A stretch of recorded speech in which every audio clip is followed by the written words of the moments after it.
Hey guys, Ricardo here and welcome to another blog tech tips. In today's tutorial guys, or unboxing I should say, I have here the brand new Galaxy Tab A11 and this is the non-SIM version and I'll be doing the unboxing today. Alright, so stay tuned.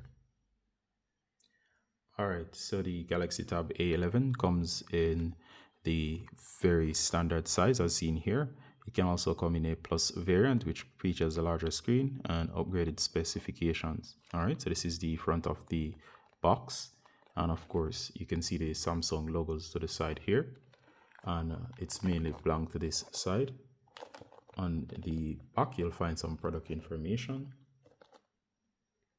To this side you'll find the version. This one is the SMX133, but generally these are all the same. This version comes in gray. It's 4 gigabytes of RAM with 64 gigabytes of storage, and that is the basics. All right, so let's get straight into the unboxing. So of course Samsung has opted for this simple look. It basically is slide out, so it simply slides out. This is the tablet itself. It's within this almost grease-like paper. Over here you'll find all of the contents. As you can see here, we get several documentations in different languages, which involve certification and the various documentations outlining your product from Samsung, which is standard for products like this.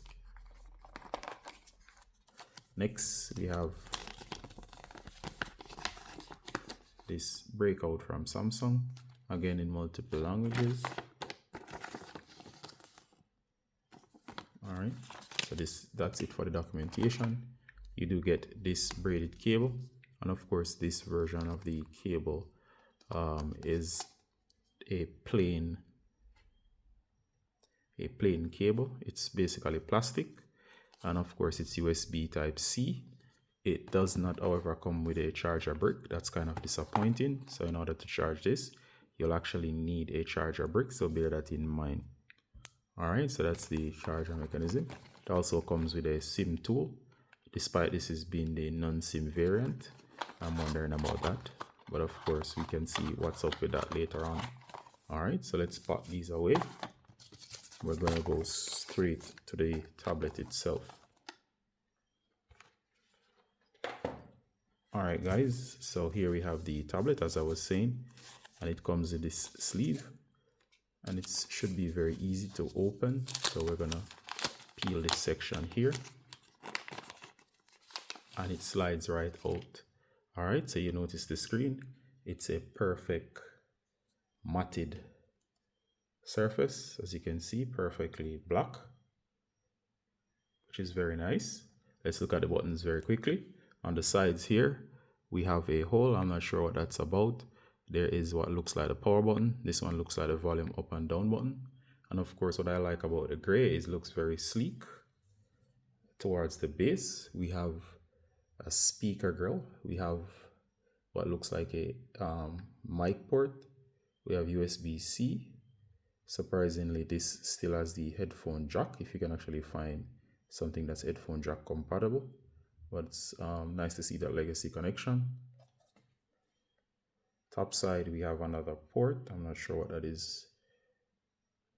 Alright, and of course on this side we are seeing a port. I'm not sure what this is, as it did say that this is the non-SIM version, but I am speculating that this might be a memory card slot. We're going to verify that in a while. On the back you can actually see the camera, and of course like these lines, the Samsung logo, and of course a very nice camera there. And of course I'm liking what I'm seeing so far. Let's eject that tray. There we go. And as I said, I think this is a memory card tray, but we're going to verify, so I'm going to remove it. Alright, so I've removed the tray, and based on what I've seen, it seems to be a memory card tray. So you can actually add a memory card to expand the storage from the 64 gigabytes, which is very nice. If you have a micro SD card, this will be perfect. We can do step tutorials later on to actually look at extending the capacity on this thing. So we can actually place this back in. Alright guys, so that's pretty much it for the contents. This is a simple unboxing. Next I'll have the powering up and the setup process, which you can stay tuned for in the next video, or actually you can check out the link video. So this is all the contents that comes with this device. So far I like the build quality and the design, like in the packaging contents, except the missing charger brick that would always be recommended or nice to have. But however, if you have a Samsung device, you should be able to find those, like the legacy headphone jack. But of course that's up to you, and we like the expandable storage option that's available. All right, so I'm gonna end the tutorial here. Hope you like this tutorial, and see you in the next one, guys. Bye.